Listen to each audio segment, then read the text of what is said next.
হাটাজারি আমান বাজারের পূর্ব পাশে একটা জায়গা আছে, যে জায়গার নাম খন্দকিয়া। ওহাবিরা ইমাম শেরে বাংলা হুজুরকে দাওয়াত দিয়ে মাহফিল সাজিয়ে পরিকল্পিতভাবে মেরে ফেলার একটা চক্রান্ত করেছিলেন। ওনার সাথে অনেকগুলো মোনাজারা করেছিলেন, একটা মোনাজারার মধ্যেও তারা জিততে পারেনি। তখন তারা পরিকল্পনা করলো ওনাকে মেরে ফেলবেন। যখন ওনার পরিকল্পিতভাবে নিয়ে গেছেন মাহফিল দাওয়াত দিয়ে, উনি যখন স্টেজে উঠে যখন নবীকে সালাম দিয়ে যখন মাহফিল আরম্ভ করলেন, তখন পিছন থেকে গাছ দিয়ে বাড়ি দিয়ে আগের থেকে পরিকল্পনা করে ওনাকে মেরে খন্দকিয়া জঙ্গলের মধ্যে ফেলে দিলেন। তখন হুজুরের একজন খাদেম দৌড়ে গিয়ে সুন্নি ফাড়ার মধ্যে খবর দিলেন, ভাই, ইমাম শেরে বাংলা হুজুরকে তো মেরে ফেলে দিছে, তোমরা যদি ফাড়ো ওনার লাশটা হলে উদ্ধার করো। তখন সুন্নিরা চতুর্দিক থেকে ছুটে এসে ওনার লাশটা নিয়ে বর্তমান চিটাং মেডিকেল, আগে ছিল জেনারেল হসপিটাল, জেনারেল হসপিটালের মধ্যে নিয়ে গেলেন। ডাক্তাররা অনেকক্ষণ দেখাশোনা করার পরে ডেথ সার্টিফিকেট লিখে ফেললেন উনি মারা গেছেন, কিন্তু বক্তাদেরকে বলতেছেন না, ওনারা হয়তো বাংসুর করতে পারবেন। তখন ফজল কাদের চৌধুরী, সালাউদ্দিন কাদের চৌধুরীর বাপ, ওনার একজন বক্তা ছিলেন, উনি গেলেন, উনি গিয়ে বলতেছে, এ ডাক্তার, তোমরা যদি না পারো বলে দাও, আমি আমার রুগীকে বাইরের কান্ডিতে নিয়ে যাব। তখন ডাক্তাররা ওনাকে বললেন, উনি তো মারা গেছে, এখন সবার সামনে যদি বলি এখন উচ্ছৃঙ্খল হয়ে যাবে সবাই, আপনি একটা কাজ করেন, এই সিটেং মেডিকেলের পিছনে একটা খাট নিয়ে আসেন, জেনারেল হসপিটালের পিছনে, আমরা খাটের মধ্যে উঠাই দিব, আপনারা নিয়ে যেখানে ইচ্ছে সেখানে চলে যান, যেরকম ইচ্ছা সেরকম করেন। ওই খাটটা নিয়ে আসলেন, খাটের মধ্যে উনি ওনাকে রেখে একটা কাপড় দিয়ে দিলেন। তখন শফিউর রহমান হাশিমি সাহেব এবং নুর ইসলাম হাশিমি ওনারা গেলেন ওনাকে দেখার জন্য। ওনার মুখ থেকে যখন কাপড়টা সরালেন, উনি বিসমিল্লাহ আল্লাহু আকবার করে উঠে বলতেছেন, সাল্লে আলা রাসূলিনা সাল্লে আলা মুহাম্মাদিন সাল্লে আলা হাবিবেনা সাল্লে আলা সুবহানাল্লাহ। আমি পরের ভিডিওতে বাকিটা বলবো। ইমাম শেরে বাংলা হুজুর যখন উঠে বসলেন, তখন শফিউর রহমান হাশেমি এবং নুরুল ইসলাম হাশেমি তারা আশ্চর্য হয়ে জিজ্ঞাসা করলেন, আপনি তো মারা গিয়েছিলেন, কিভাবে আপনি আবার জীবিত হলেন? তিনি তখন বললেন, হ্যাঁ, আমি মারা গিয়েছিলাম, আমার রূহ আজরাইল আলাইহিস সালাম নিয়ে যাচ্ছিলেন।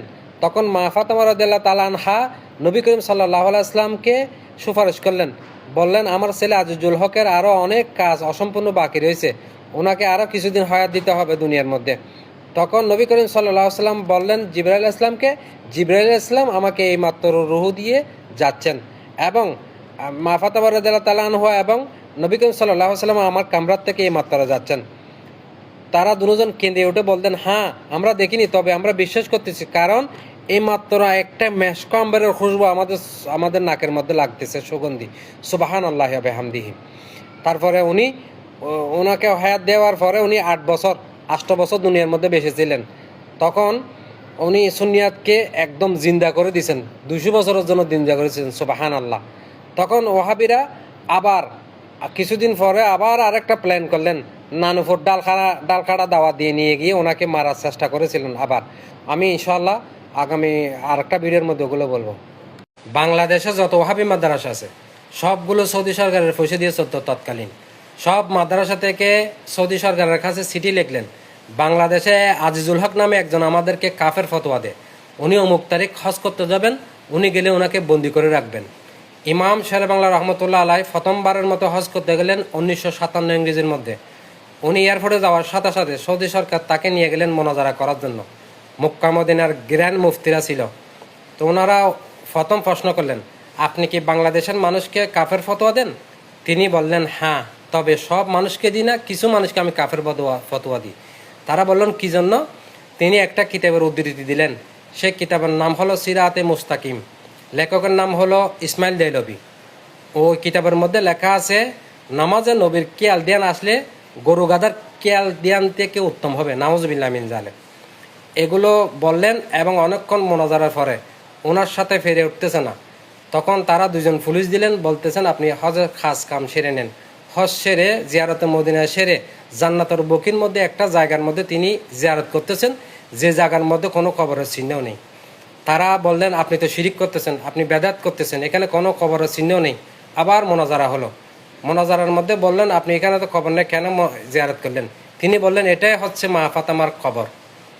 সুবহানাল্লাহ। তারপর আবার তিনি উদ্ধৃতি দিলেন, মিশরের জামিল আজাহার ইউনিভার্সিটির মধ্যে কিতাবের উদ্ধৃতি দিলেন, এই কিতাবের মধ্যে এটা আছে, ওই কিতাবের মধ্যে এটা আছে, ওই কিতাবের মধ্যে ওইটা আছে। রাষ্ট্রীয়ভাবে ওগুলো আনা হলো, সবাই দেখলেন, ওইটাই মা ফাতেমার খবর। তারপর ওনাকে সম্মাননা দেওয়ার জন্য একটা মাহফিলের আয়োজন করলেন, তৎকালীন বাদশাহ এসে তাকে সম্মাননা করবেন।